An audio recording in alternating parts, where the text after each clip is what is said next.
In Florida, it is so hot, the waters off the coast of that state feel more like the waters you might experience in a hot tub.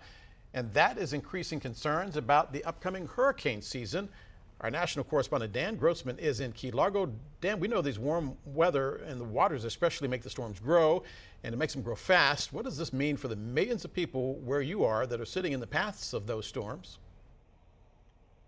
You know, Dell, it doesn't just mean these storms have the possibility of being stronger, but also being more frequent. The Tropical Weather and Climate Research Center at Colorado State University is one of the most prestigious storm prediction centers in the country. Just last week, they increased their predictions for this hurricane season, all because of this warm water. Before, they were expecting 15 named storms with 7 hurricanes. Now they're expecting 18 named storms with 9 hurricanes. We spoke with Phil Klotzbach, one of the lead researchers there, and he mentioned that this warm water is really something they've paid attention to. I think certainly this year, given how warm the Atlantic is, that certainly is, certainly caused giving me a lot of pause when I'm trying to do these seasonal forecasts, because normally in an El Nino year, we'd be forecasting a pretty below normal hurricane season. But because the Atlantic is so warm, we're actually now forecasting a little bit above normal hurricane season, just given how warm the Atlantic is.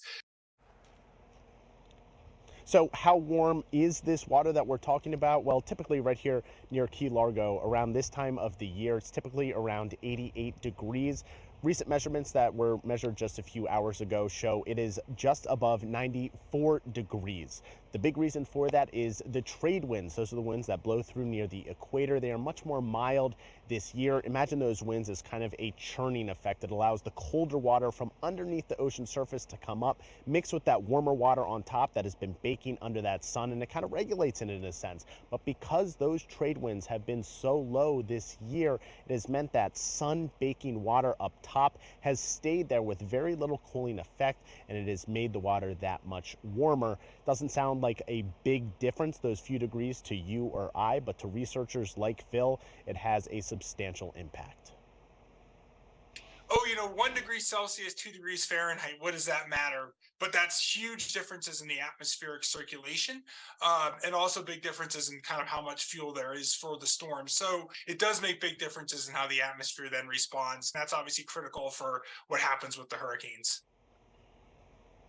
Now, folks around here are used to this hot weather, but it has been increasingly hot this year. We spoke to a woman who's been here for 20 years, and she cannot remember a time that the outside temperature has been so oppressive here in the South Florida region. If you remember last fall, there was Hurricane Ian that came through. This warm water will only allow for more intensification, rapid intensification of these storms. Hurricane Ian, it slammed into the coast as a Category 4 in just 36 hours, went from tropical storm to that Hurricane 4 strength. Because of this warm ocean temperature around these parts, it makes that process much more likely when these storms do come through. Dan, before I let you go, as you know, in Key West, they are notorious for wanting to ride out these storms. With the fact that they are getting stronger, faster, are you seeing any evidence that that attitude is changing on the ground where you are?